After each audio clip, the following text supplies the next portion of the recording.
नमस्कार दोस्तों, मैं हूं योगेंद्र सिंह और आप देख रहे हैं यस न्यूज।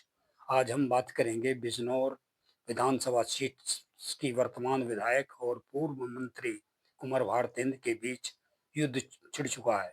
इस युद्ध का किसको फायदा होगा, ये हम आपको इस वीडियो में बताएंगे। पहले आप एक दूसरे के आरोप और प्रत्यारोप सुन लें, उसके बाद हम बात करते हैं कि इस युद्ध का लाभ किसे मिलता है। बताएंगे। देखिए, सच्चाई से, और आप लोग भी पत्रकार बंधु हैं, मैं आप सब लोगों से यही विनम्र निवेदन करना चाहूंगी सबसे सर्वप्रथम कि कहीं भी कोई भी कमी या कोई भी ढिलाई सरकार की तरफ से नहीं की जा रही है। आप लोगों के मन में या फिर जो बरसाती मेंढक अभी निकल के आ रहे हैं, वाकई में ये रोष है और ये उन्हीं की लोगों की बलगड़ाहट है। अभी आपने माननीय मंत्री जी से भी ये सवाल किया था कि जो परियोजना आई थी उसका क्या है। अगर आप ये स्पष्ट देखें, ये सिर्फ वो लोग उठा रहे हैं इन मुद्दों को जो कि अपने एसीओ के कमरे में से जमीनी स्तर पे आके नहीं देखा, और आज बरसाती मेंढक की तरह, क्योंकि टिकट का नंबर आ रहा है, आके बाहर निकल रहे हैं, कूद के उछल के दिखा रहे हैं, कुत्तों की तरह जैसे सूंघते हैं ना कि हाँ हमें कहीं मांस का टुकड़ा मिल जाए, ये वो चीज है। और आम जनता को बलगड़ा रहे हैं। आप लोग पत्रकार हैं, आप लोग चौथा स्तंभ माने गए हैं। आप लोग अगर स्थिति को जाके देखें, जहाँ की वो परियोजना स्वीकृत हुई थी गलखा माता मंदिर पे, वहां जो की तो स्थिति बहुत अच्छी स्थिति में है, लेकिन ये एक प्राकृतिक आपदा है, इस पे किसी का जोर नहीं है। कटान आगे जाके हुआ है। अगर हम यहाँ की भी बात अगर हम लोग करें तो अगर आप देखें तो गंगा ने रुख इधर को, जो उसका रास्ता था वो वहां से ना बह के उसने इधर की तरफ को किया है। और हमारा पूरा प्रशासन, सभी लोग लगे हुए हैं। ये लोग आप लोग भी देख रहे हैं, और जिसकी भी कहीं भी सिख समुदाय, मैं क्षेत्रवासियों का बहुत बहुत धन्यवाद देना चाहूंगी कि कुछ लोग भले ही किसी की बातों में आके इस चीजों को कर रहे हैं। और मैं ये गर्व के साथ कह सकती हूँ कि जो भी उठा रहे हैं उंगली, जो सरकार पे उठा रहे हैं, जो हम पे उठा रहे हैं, वो बताए ना उन्होंने अपने टाइम पे क्या किया है। या सिर्फ फेसबुक और आम जनता को पागल बना के ये काम करेंगे तो ये अब इतनी पागल भी जनता नहीं है। यहाँ बताइए, अगर यहाँ वो आके चल के गए हो तो, या उन्होंने किसी क्षेत्रवासियों को किसी समस्या के बारे में उनसे पूछा हो तो कहीं वो दिखाई दिए। मैं कह सकती हूँ, और आप लोग इस बात का गवाह हैं कि मेरी सरकार में पिछले जब टिकट हो रहा था, आम जन ने भी ये वाली बात कही थी, मेरी सड़क में कमियां पाई गई थी, मैंने उस सड़क को वहीं रुकवा दिया था और तुड़वाई थी, उसको दोबारा रिपेयर करवाया था। तो क्या हम इतनी बड़ी गलती या इतना बड़ा फ्रॉड होने देंगे? ये चीजें आप लोगों को भी समाज को जागरूक करना चाहिए कि इन बलगड़ाहटों में और इन चीजों में ना आए। ये वही लोग आके बलगड़ा रहे हैं जो एक बार डबलगढ़ में एक नाव डूब गई थी और वहां चोरी चुपके से हम लोगों को समझाने की कोशिश कर रहे हैं कि सरकार और सब लोग आपके साथ में हैं। वो लोग होशियार बन के जब पीछे से गए थे तो तभी जनता ने उन्हें जूते मार के वहां से भगाया था। उन लोगों ने ये भी लिहाज नहीं रखी थी कि एक महिला यहाँ बैठी हुई है और जब आक्रोशित जनता होती है तो वो फिर ये चीजें नहीं देखती है। वो वहां भी बल बनाने का काम कर रहे थे, लेकिन अब कोई इस चक्कर में नहीं आएगा। आप लोग ये स्थिति देख सकते हैं, इस पे किसी का कोई जोर नहीं है। लेकिन हाँ, ये जरूर है, आप खुद भी इस चीज को देख सकते हैं, रास्ता वही था, ये आई यहाँ है, लेकिन हम सबकी कोशिश यही है, इसीलिए हम लोग बार बार यहाँ आ रहे हैं ताकि हमारा जन हानि कोई ना हो सके, हम उस चीज को रोक सके, उस चीज को बचाव कर सके। और सभी लोग बहुत अच्छे से मेहनत कर रहे हैं, कोशिश कर रहे हैं, और हमारा पूरा प्रयास है।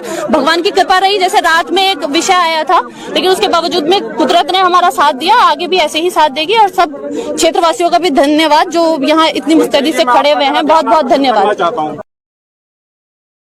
अगर इतना ही बड़ा शौक है तो जरा सार्वजनिक कर दो अपनी कॉल डिटेल, और ये भी पता लग जाएगा कितनी जन सुनवाई तुमने 4.5 साल में की, कितने जनता के लोग तुम्हें फोन करते हैं, कितने अधिकारियों से तुमने बात करी, पर कर नहीं पाएंगे जनाब, क्योंकि जनाब घर से ही टूटे हुए हैं।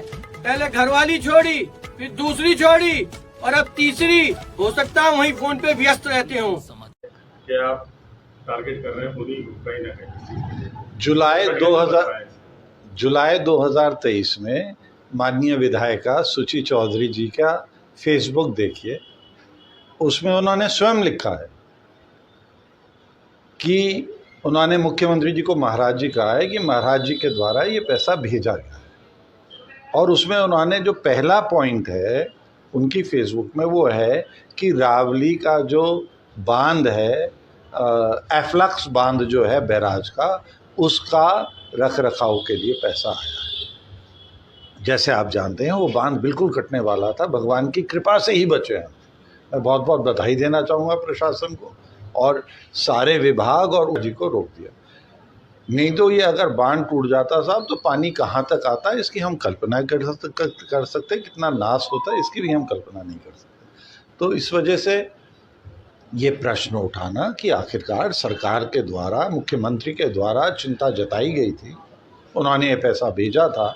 उन्होंने तो अभी कुछ दिन पहले ये भी आदेश दिए हैं कि इनकी निगरानी की जाए। जितने भी डैम हैं हमारे, जितने भी बांध हैं हमारे, इनकी निगरानी रखी जाए, कहीं ये कहीं टूट ना जाए। तो मुख्यमंत्री और सरकार सचेत है।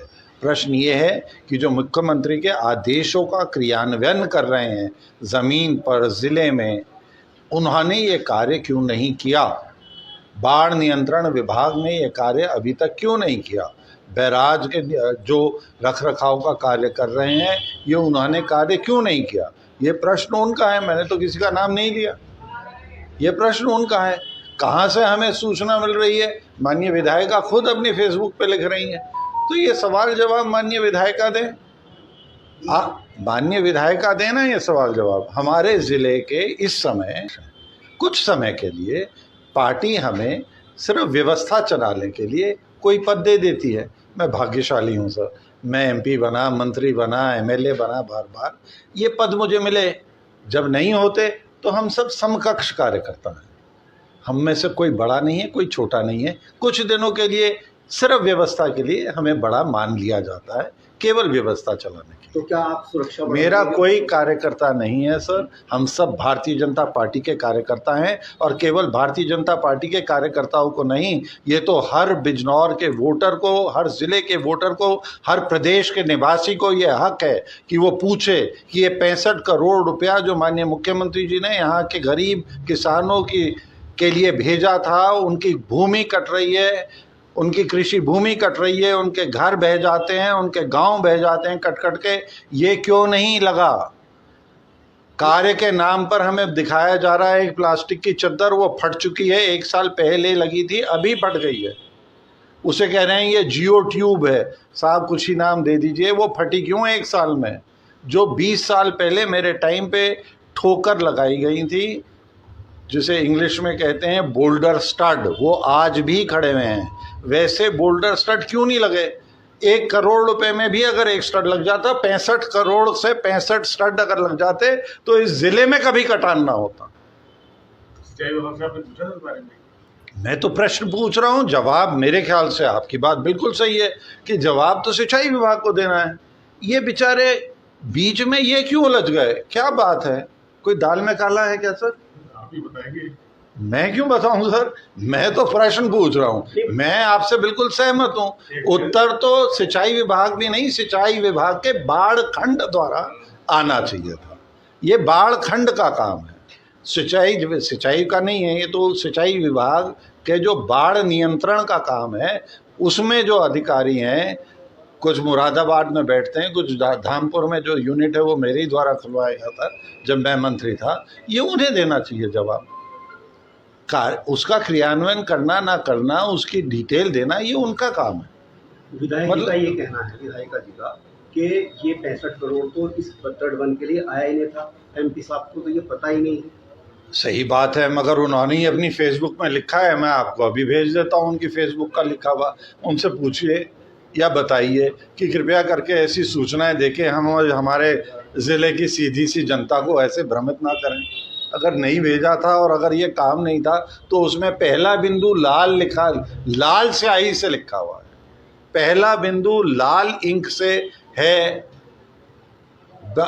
बैराज के तटबंध का रखरखाव। मैं आपको भेज दूँ का काम, उनका दिया हुआ पैसा यहाँ ज़मीन पर ना पहुँच पाए तो ये हम सब भारतीय जनता पार्टी के मतदाताओं की, वोटरों की और सारी जनता की जिम्मेदारी है कि हम इस पे शासन की और सरकार की नज़र डलवाएं। मैं निश्चित रूप से जांच की मांग ऊपर तक करूंगा और मुझे पूरा विश्वास है इस काम में जांच होगी। मैं तो साहब बहुत सालों से भगवा वस्त्र पहन रहा हूँ। एक बात, ये कुर्ता पहन रहा हूँ। दूसरी बात ये है कि मैं समर्पित कार्यकर्ता हूँ। ये तो अभी आए हैं पार्टी में, 2017 के चुनाव में आए हैं। 2017 में जिन वजहों से ये आए गए, वो पूरा गांव जेल में पड़ा रहा। आज भी इनसे चंदा वसूला जाता है। वकीलों को पैसे देने के लिए। वकील कौन है ये भी सबको पता है ना। गांव वालों से पूछिए साहब, जो जेल में भी पड़े रहे 3 साल तक और चंदा भी जमा कर करके इन्हें देते रहे, इनकी बेल हो गई और गांव वाले अंदर ही पड़े रहे हैं जी। ये पेदा कांड से लाभ किसका हुआ ये सबको नजर आ रहा है। ये यार चाहे जितने बन जाए सर, टिकट किसे मिलेगा ये हाई कमांड तय करता है, सेंट्रल पार्लियामेंट्री बोर्ड तय करता है जो कि दिल्ली में बैठता है। उसका कोई लेना देना इन गरीबों से नहीं है। कृपया करके अपना ध्यान जब यहाँ घूमें तो यहाँ पर लगाइए, इनकी समस्याओं पर लगाइए। ये जो पैसा 65 करोड़ गायब हुआ है इसका जवाब दें, इसका जवाब लें, सब मिलके इस पर काम करें। क्यों नहीं लगा? कभी कहते हैं पैसा वापस हो गया, घर आई लक्ष्मी क्यों लौटी? सरकार से पैसा लेना इतना कठिन है, ये आपने आधे से ज़्यादा धन क्यों लौट? मैं तो केवल इतना कहना चाहूँगा कि साहब चुनाव हिंदुस्तान में पहली दफ़ा 1937 में हुआ था। वो चुनाव मेरे दादाजी जीते थे, उसके बाद बार बार मेरे पिताजी जीते हैं और उसके बाद मैं भी जीता हूँ। MP भी रह लिए, मंत्री भी रह लिए, विधायक भी रह लिए। आपके जो ज़िला का पुरातत्व अभिलेखन है उसके मुताबिक सहारनपुर का किला 400 साल पहले बन गया। अगर ऐसे पुराने इस ज़िले के रहने वालों को भी बरसाती मेंढक कहा जा रहा है तो आपकी परिभाषाओं का बहुत बहुत धन्यवाद।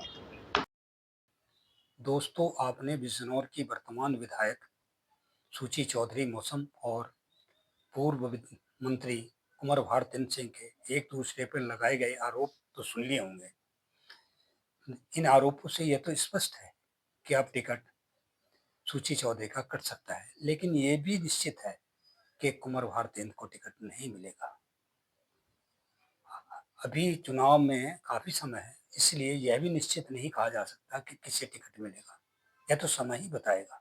लेकिन अगर आपकी निगाहों में किसी महिला को, कोई ऐसी महिला हो जिसे टिकट मिल सकता है, तो आप कमेंट बॉक्स में जरूर बता सकते हैं। अगर वीडियो आपको अच्छा लगा तो लाइक व शेयर करें तथा चैनल को सब्सक्राइब करें। सहयोग के लिए दोस्तों धन्यवाद, ताकि इस तरह के वीडियो हम आपके लिए बनाते रहें।